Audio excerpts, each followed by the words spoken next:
Bonsoir à tous, très heureux de vous retrouver ce soir pour un troisième numéro de Facebook Live avec Madame la maire, Jacqueline Bellhomme. Madame la maire, bonsoir. Bonsoir à toutes et à tous. Alors vous l'aurez remarqué, une fois de plus, nous avons délocalisé le Facebook Live. Alors on est ce soir dans le tout nouvel espace jeunesse Angela Davis qui ouvre ses portes demain à 18 h, à laquelle tous les habitants de la ville sont conviés, Madame la maire, si je ne me trompe pas. On va commencer ce Facebook Live, on a déjà pas mal de questions en stock. N'hésitez pas à en poser des nouvelles, mais on va commencer ce Facebook Live avec des questions toutes simples sur ce nouvel espace, Madame la maire. À qui est-ce qu'il sera dédié ? Pour y faire quoi? Et enfin, qui a choisi le nom Angela Davis pour ce nouvel espace de la ville de Vie? Alors, cet espace est dédié aux jeunes de Malakoff exclusivement.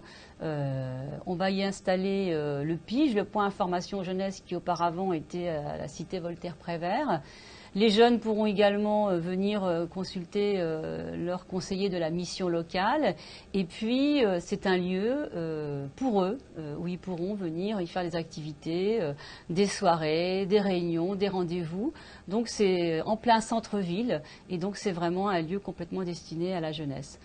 Sur le nom Angela Davis, eh bien, ce sont les jeunes qui ont choisi tout simplement. Ils se sont réunis, ils ont sélectionné 3 noms et puis après ils ont fait une consultation numérique et ils ont retenu le nom d'Angela Davis et on en est ravis, nous à Malakoff. C'est un nom qui vous plaît? Oui, bien sûr, ça nous parle évidemment. Et puis le combat d'Angela Davis, notamment pour la paix mais aussi pour la place des femmes, évidemment, nous parle beaucoup et on est très contents, très contente que ce soit elle qui a été choisie. Donc rendez-vous demain à 18 h pour l'inauguration. Oui. Vous y serez, Madame la maire? J'y serai avec Sonia Figuière, notre adjointe à la jeunesse, et Saliouba, qui est le délégué au Conseil de la jeunesse. Oui. Bon, très bien pour cette première parenthèse sur l'espace jeunesse. On va rentrer dans le vif du sujet parce qu'on a beaucoup de questions et on a assez peu de temps. Il y a Catherine qui nous demande directement: la ville refuse d'installer des caméras pour surveiller nos rues et nos parkings. Mais quels moyens efficaces voyez-vous pour limiter les dégradations dans les quartiers de Mantel? Que faire?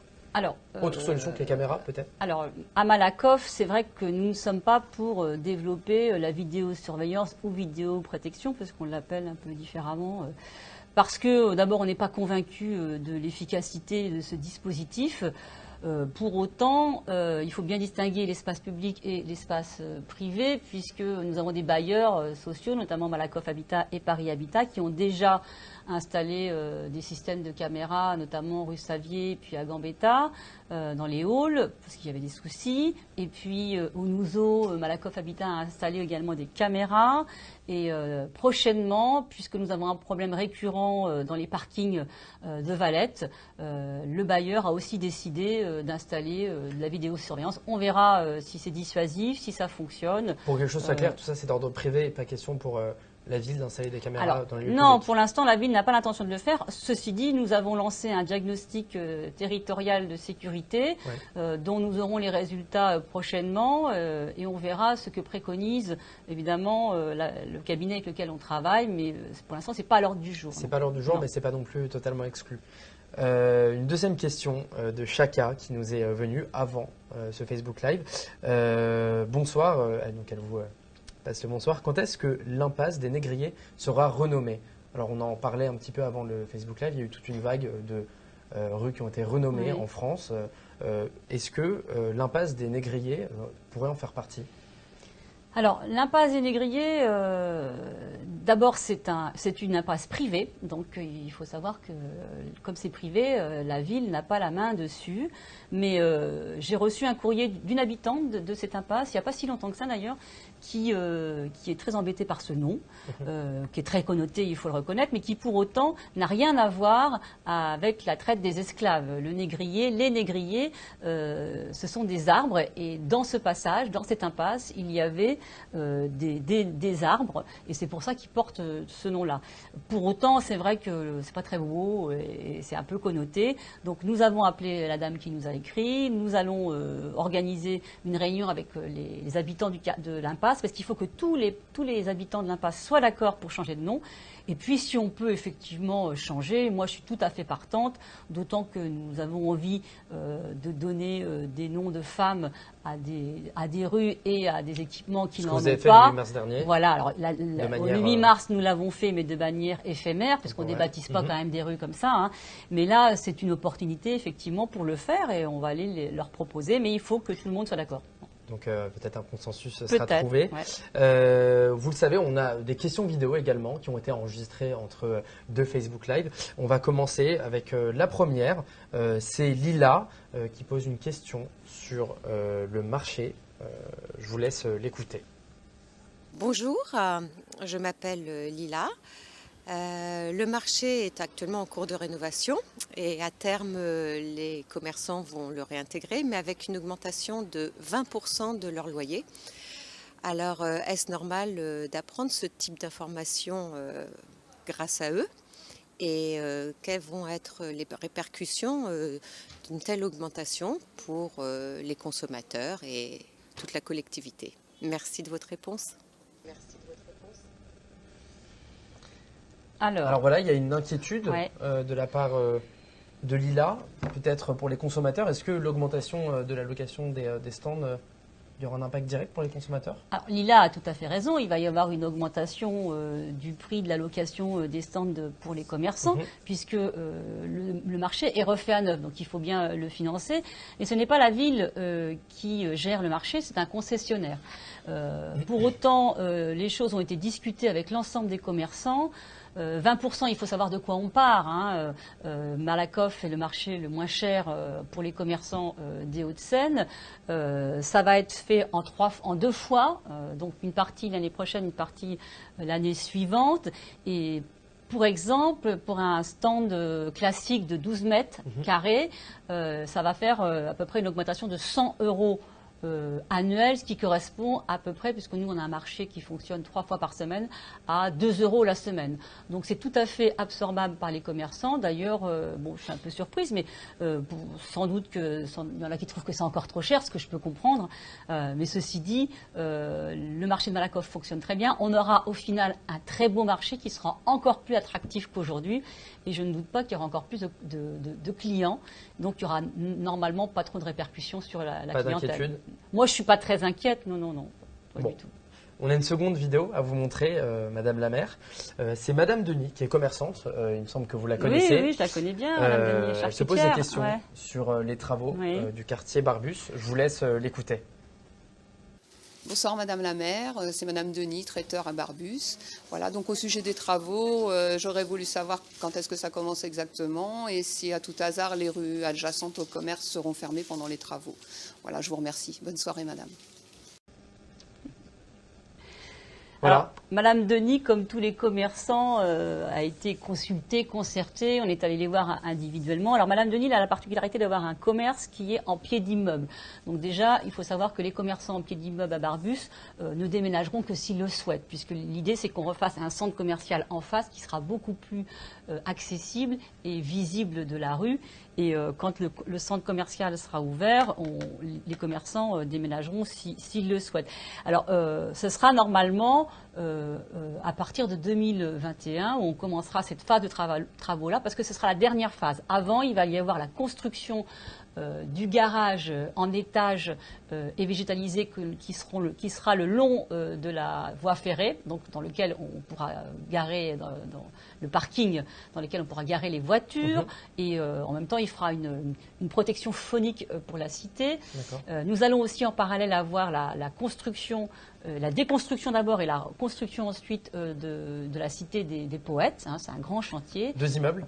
Oui, ça, 2 immeubles vont être détruits, 3 autres petits vont être construits, avec une crèche à l'intérieur de la cité. On va refaire également la totalité du parc à l'intérieur, donc on ouvre toute cette cité. Et puis ensuite, évidemment, des immeubles avec des appartements et une zone commerciale et une place Léo Figuière qui sera agrandie et sur laquelle nous pourrons y développer bien évidemment notre marché, mais aussi des activités en direction de la population. On a une question live qui est arrivée de Julie qui nous interpelle, enfin qui vous interpelle directement. Elle a une question à poser à propos des arbres qui sont plantés sur les trottoirs devant chez elle, dit-elle, et dont les branches rentrent par ma fenêtre. Est-ce que vous pouvez les élaguer? C'est le moment, s'exclame-t-elle. Oui, alors ça me dit quelque chose, puisque Julie a dû déjà m'envoyer un message par Messenger que j'ai transmis au service. Bien sûr, il faut qu'on aille voir. Moi, je n'ai pas son adresse exacte, mais elle a dû le préciser. Oui, si c'est un arbre qui gêne quand elle ouvre la fenêtre, il n'y a pas de souci. En général, on va élaguer. Oui, oui, tout à fait. Donc pas d'inquiétude pour non, Julie. Non, non, faut juste qu'elle nous précise. Son salon ne se transformera pas en parc Non, municipal. non, faut juste qu'elle nous précise son adresse. Après, nous, à Malakoff, on aime les arbres, hein, et c'est vrai que la nature, ça se développe. Bon, voilà, on fait avec, mais si c'est gênant pour les habitants, quand on ouvre la fenêtre, on va la couper, oui, bien sûr. Entendu. Une autre question nous est parvenue de la part de Fabien, qui lui se demande qu'est-ce que vous allez faire pour améliorer la place des mobilités douces dans la ville, notamment plus de place pour les vélos dans la ville, dit-il. Est-ce qu'il y a des projets en cours pour améliorer ça? Ah bah totalement. On est en train d'étudier un plan global de déplacement. Alors on n'étudie pas que le vélo. Le plan global de déplacement, si on voit toute la circulation dans la ville, la circulation motorisée, mais aussi la circulation douce, c'est-à-dire vélo, piétons, personnes à mobilité réduite. Donc ce plan global de déplacement, il est à l'étude. On a eu une première réunion avec les habitants, des ateliers qui ont eu lieu. Il y a une restitution qui va se dérouler prochainement et on espère pouvoir le mettre en place en 2020. Et dedans, évidemment, la place du vélo est tout à fait conséquente puisque l'objectif quand même, c'est que nous diminuions la place de la voiture dans la ville et que les vélos puissent circuler de manière plus sécurisée. Donc c'est à l'œuvre, oui. C'est prévu. Une question de Marie qui s'inquiète, elle. Elle constate que depuis un certain temps, il y a des voitures qui prennent à contresens la rue Nicomédès Pascual. Dit-elle, à une vitesse assez élevée. Elle s'inquiète du danger que représentent ces conducteurs-là. Qu'est-ce que vous avez lui répondre? Est-ce qu'il va y avoir des décisions qui vont être prises pour plus de sécurité Alors, sur cet axe? La rue Nicomédès Pascual, elle a une petite partie en sens unique, mais pas totalement. Donc, alors déjà, moi je trouve que si effectivement les gens prennent les sens uniques en voiture ou en moto ou en scooter, c'est de l'incivisme évidemment, on ne peut que le déplorer.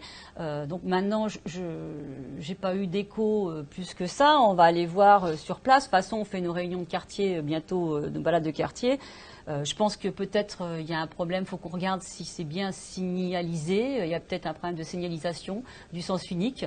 Mais sinon, qu'est-ce que vous voulez que je vous dise, moi? Si les gens ne respectent pas le code de la route, ça va être compliqué pour nous de mettre un policier municipal au coin de chaque rue. Bon, il faut évidemment faire des contrôles, hein, on le fera. Maintenant que si elle nous le signale, on ira voir sur place ce qui se passe exactement. Voilà, mais en même temps, je vous dis, il faut qu'on regarde si c'est bien signalisé. Et il faut aussi appeler à la responsabilité de chacun, puisque les gens qui prennent ça en sens unique sont dangereux pour eux-mêmes et aussi pour les autres, et c'est juste pas normal, quoi. Voilà. C'est entendu. N'hésitez pas à continuer à envoyer vos questions, on en reçoit, on va essayer de toutes les traiter. On a notamment Dany qui vous pose une question assez offensive. Il vous demande quand est-ce que Malakoff aura-t-il un plan d'urbanisme digne de ce nom? Aucun ravalement, l'immeuble Cogedim est affreux, dit-il. Alors, Malakoff a déjà un plan local de l'urbanisme que nous avons voté en décembre 2015, pardon, donc qui évidemment fixe les règles d'urbanisme de la ville. Il est digne de ce nom, je ne sais pas ce que veut dire ce monsieur. Alors évidemment, l'immeuble Cogedim, je ne sais pas lequel dont il parle non plus, parce qu'il y en a plusieurs. Il y a des choses que nous maîtrisons, puisque la ville, dans son plan, fixe les règles. Et puis, il y a aussi des choses que nous maîtrisons moins, puisque quand la règle du plan de l'urbanisme, c'est quand les promoteurs rentrent dans le cadre du plan local de l'urbanisme, nous avons que très peu de marge de manœuvre. Ceci dit, la ville a mis en place une charte de la promotion immobilière dans laquelle elle fixe des critères d'esthétique notamment, mais aussi de respect de l'environnement. Donc voilà, nous on pense qu'on fait ce qu'on peut. Maintenant, il y a sans doute des choses qui ne vont pas, hein, je ne dis pas le contraire, mais là je ne vois pas de quel immeuble de Cogedim il parle, parce que je vous dis, il y en a plusieurs. Donc, qu'il n'hésite pas à le préciser. Voilà, tout à fait. Dany, ça si peut être celui envoyer un message si c'est le dernier qui est sorti, c'est rue Paul Bert. Après, vous savez, les goûts et les couleurs, ça se discute. Hein, voilà, il peut trouver ça très moche. Je ne sais pas si les gens qui ont acheté dans cet immeuble-là, si c'est un immeuble d'habitation d'ailleurs, j'en sais rien. Peut-être que s'ils ont acheté, ils ne le trouvent pas si moche que ça non plus, quoi. Donc c'est très très objectif tout ça. Hein. Subjectif, pardon. Merci pour cette réponse. On a une question qui a absolument rien à voir, mais qui est importante également sur le plan culturel. C'est Benoît qui nous demande comment est-ce que vous expliquez le peu d'animation, de concerts et d'événements à Malakoff.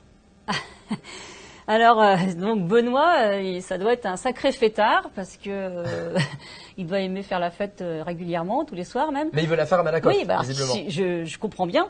Donc je pense que peut-être il manque un peu d'informations. Benoît, il faudrait qu'il regarde sur le site de la ville, sur la newsletter, toutes les activités et toutes les initiatives qui existent sur la ville. On a une maison de la vie associative qui est très dynamique. Nous avons la maison de quartier dans laquelle il y a des concerts régulièrement. Tous les week-ends, il y a des choses.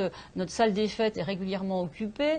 Nous sortons, il n'y a pas si longtemps de ça, du festival pour les jeunes, des rencontres jeunes talents. Nous avons prévu cette année, comme depuis maintenant 3 ans, le festival Beat and Beer, qui est un festival qui se déroule en extérieur par une association de jeunes. Ça aura lieu quand ? Au mois de premier week-end de juillet. La semaine d'avant, nous avons le Fest-Off organisé par les jeunes du service jeunesse. Il y a la fête de la ville, il y a la fête de la musique qui va avoir lieu, des festivals et des concerts, il y en a. On a aussi le conservatoire, je ne sais pas quel type de musique il aime, le conservatoire, on a le théâtre 71. Donc il y a des choses qui se passent. Alors maintenant, si Benoît a peut-être des envies particulières ou des bonnes idées, on est prêt à les écouter, qui n'hésitent pas à nous en faire part et on verra ce qu'il en est. Mais nous avons dans notre prochaine édition de Malakoff Info, qui est toute renouvelée, toute neuve, un programme en plus culturel. Donc, s'il n'a pas l'occasion d'aller sur la newsletter ou le site de la ville, il aura dans le nouveau Malakoff Info. Le message est passé pour Benoît. Donc, vous l'avez compris, hein, Madame la maire le dit également. Vous posez des questions, Madame la maire vous répond, mais rien ne vous empêche également derrière vous de répondre à la mairie, de discuter et de faire des propositions si vous en avez. On enchaîne tout de suite avec une question de Diplomax. C'est son pseudo, on va dire, Instagram. Voilà, Diplomax, qui visiblement souhaite rester anonyme. Bonsoir, dit-il. Y a-t-il un projet d'amélioration du square Larousse ? Non. Non, parce que le square Larousse, pour l'instant, ne fait pas partie de nos priorités. Nous considérons que nous en avons d'autres avant. Il n'est pas en si mauvais état que ça, d'ailleurs. Il est plutôt même bien, puisqu'il est très, très occupé, fréquenté, notamment par les assistantes maternelles, les familles, sur les jeux d'enfants. Il y a également des agrès sportifs pour faire de la musculation. Alors, c'est vrai... peut-être que c'est à ça qu'il fait référence, Diplomax. Les composts. Les composts, voilà, on avait des composteurs, des gros composteurs qui n'étaient pas en très bon état parce que c'était les premiers qu'on avait installés maintenant il y a pratiquement 8 ans. Hein. Donc ils ont été changés, il me semble, ou ils vont l'être prochainement, mais en tout cas c'est prévu. Hein. Je pense que c'est déjà fait. Hein. Mais sinon, pour l'instant, il n'est pas prévu de refaire ce parc. Il est prévu de refaire le parc Romain Roland, qui est juste en face de l'école Barbus. C'est à l'étude. Il y a eu une concertation avec l'école. Parce que lui, effectivement, il est un peu vieillissant et abîmé. Donc, on va refaire l'ensemble du parc. Et puis, le square Malgré-Joinville, après les travaux de la Société du Grand Paris, puisque pour l'instant... c'est le puits qu'on est en train de creuser et donc il sera refait à neuf. On a une question qui nous est aussi parvenue sur un sujet qui concerne les Parisiens mais qui va bientôt concerner d'autres villes. Sur les voitures anciennes, Fatima se demande si avec sa voiture vieillissante, est-ce qu'elle pourra toujours rouler dans Malakoff et sous quelles conditions ? Alors, Fatima fait référence à ce qu'on appelle la zone à faible émission. La ZFE. Voilà, la ZFE qui concerne l'ensemble de la métropole, hein, pas que Malakoff. Moi, j'ai voté comme conseillère métropolitaine pour la mise en place de cette zone parce qu'aujourd'hui, évidemment, les enjeux de pollution sont majeurs. Nous avons des problèmes conséquents hein, et c'est vraiment un enjeu de santé publique. Donc, ce que prévoit la ZFE, c'est que les voitures... En l'occurrence, elle a un critère 5. Oui, alors c'est que les voitures critère 5, c'est-à-dire toutes les voitures diesel immatriculées avant 2000, soient interdites de circulation à partir de juillet 2019. Donc, il faut faire des arrêtés. La ville fera un arrêté, mais nous travaillons avec la métropole et donc on a décidé d'avoir d'abord une première phase pédagogique pour inciter les gens à changer leur véhicule, pour leur faire bien comprendre que de toute façon, à terme, effectivement, ces véhicules critères 5 seront interdits. Moi, j'incite toutes les personnes qui sont dans ce cas de figure à prendre contact avec la municipalité. Alors, on sait, on en a à peu près 250 hein, sur Malakoff. Ça représente 250 personnes. C'est beaucoup. Oui, c'est beaucoup, bien sûr. Mais il y a des possibilités d'aide. Et donc, il faut qu'ils prennent contact avec nous. On les accompagnera dans leur demande, d'abord pour les renseigner, voir ce qui existe comme primes, puisqu'il y a des primes qui sont dédiées, au changement de véhicule qui sont attribuées par la métropole du Grand Paris. Il y a la prime de l'État, il y a la région qui va s'y mettre. Bon, voilà, donc on va prendre le temps de le faire, mais on aura une concertation aussi qui va être lancée à la rentrée, hein, parce que normalement, c'est en ce moment la concertation publique, elle est prévue, mais toutes les villes ne le font pas au même rythme. Mais en même temps, nous, comme on est dans le plan global de déplacement, on ne veut pas que viennent se chevaucher plusieurs concertations en même temps, sinon ça va semer le trouble.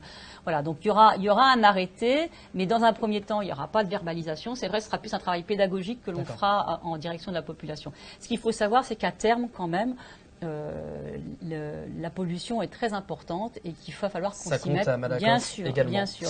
C'est quand même 6000 morts prématurées par an en Île-de-France. C'est pas rien.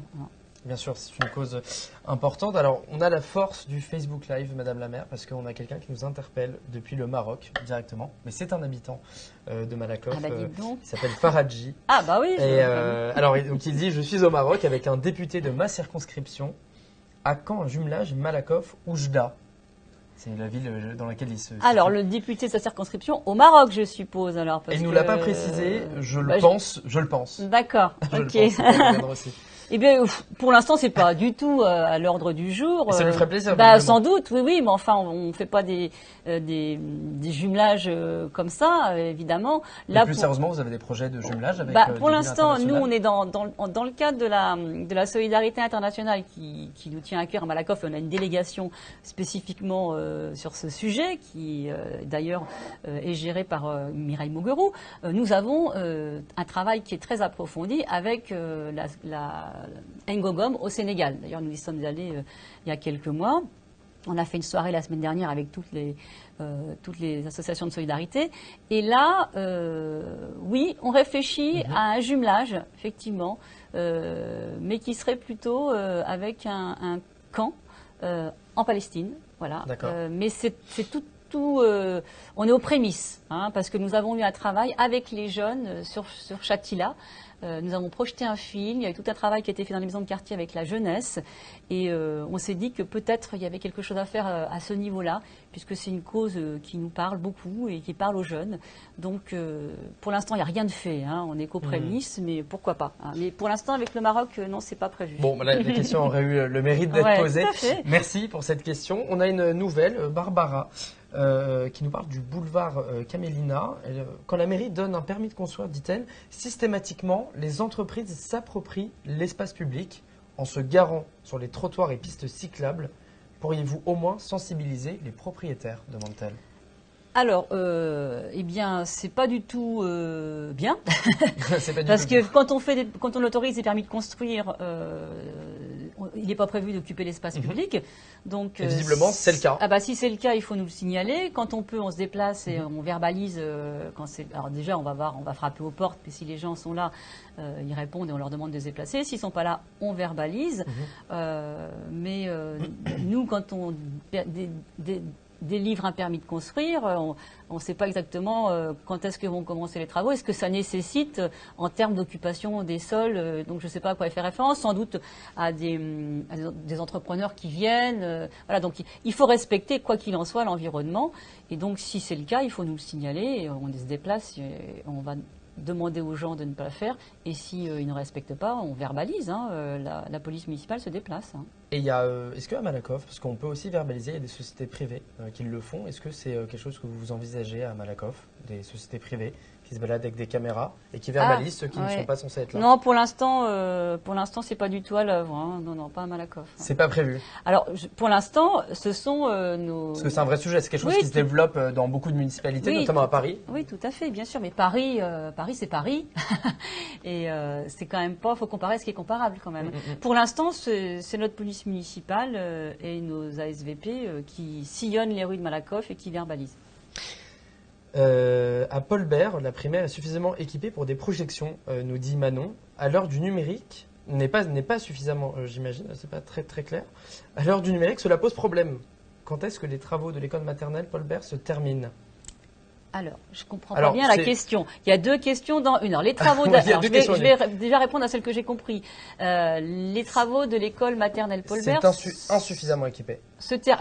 Alors, les travaux de la maternelle Paul-Bert se terminent normalement là à la fin de l'année scolaire. Elle se plaint visiblement qu'on ne puisse pas faire de projection dans cette école. Paul-Bert maternelle. Ouais. Oui, alors, pour l'instant, Paul-Bert maternelle, c'est des préfabriqués. Donc, c'est possible que les conditions d'enseignement ne soient pas idéales puisque c'est provisoire. Mais à la rentrée prochaine, les enseignants vont réintégrer l'école flambant neuve et tout est prévu pour que les conditions de travail des enseignants soient pertinentes. Mais là, vous parlez de primaire, c'est pour ça que je ne comprends pas bien. Parce que la question n'est pas tout à fait claire, mais après, elle nous relance sur le... Quand est-ce que les travaux de l'école maternelle Paul-Bert se terminent? Ça, c'est autre chose. Les travaux, ils terminent à la fin de l'année scolaire et on intégrera, les enfants et les enseignants intégreront leur nouvelle école en septembre. Ça, c'est sûr.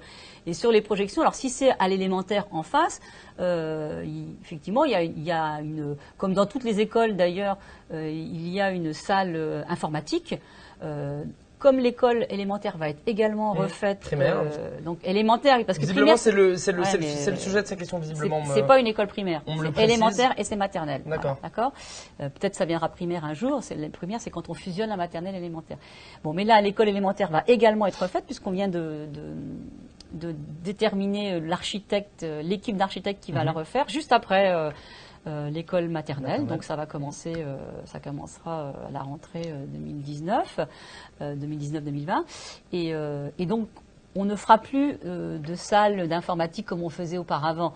Les classes seront équipées évidemment en numérique, puisque maintenant les choses évoluent et les salles informatiques, puisqu'il s'agit de ça, ou de projection, n'existeront plus en soi. Il y aura des équipements numériques beaucoup plus adaptés. Très bien. Voilà. Merci pour cette question, Manon. On va terminer ce live sur un événement qui va revenir, je crois, parce que vous l'avez déjà fait, les balades de quartier. Oui. À Malakoff. Ça va commencer au mois d'avril. Oui, le 10 avril, oui, tout à fait. Alors, est-ce que vous pouvez nous expliquer un peu, expliquer aussi aux Malakoffiaux et Malakofiotes le but de cette démarche citoyenne?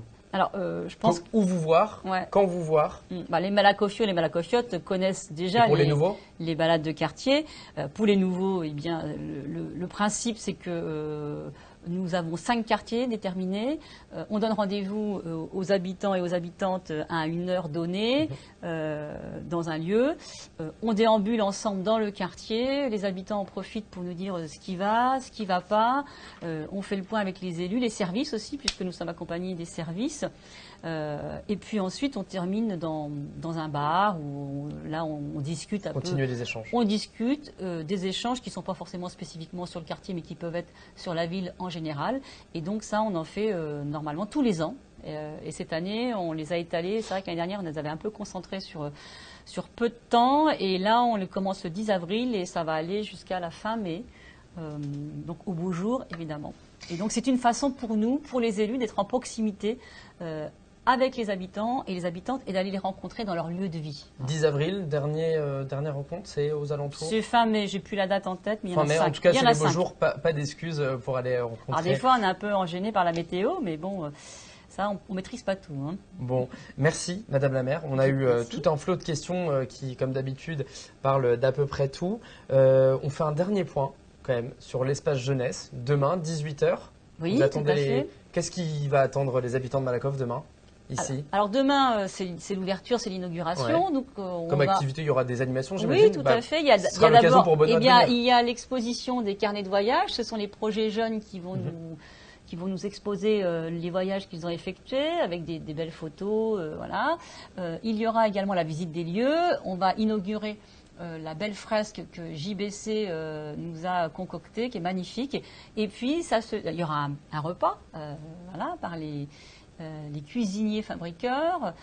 Et puis, nous aurons, pour terminer, un concert de Chaka. Chaka, il a un nom complet d'ailleurs, particulier. Je ne le retrouve plus. Mais, bon, il sera, voilà. En tout cas, il est là demain. Oui, tout à fait. Il y a un concert.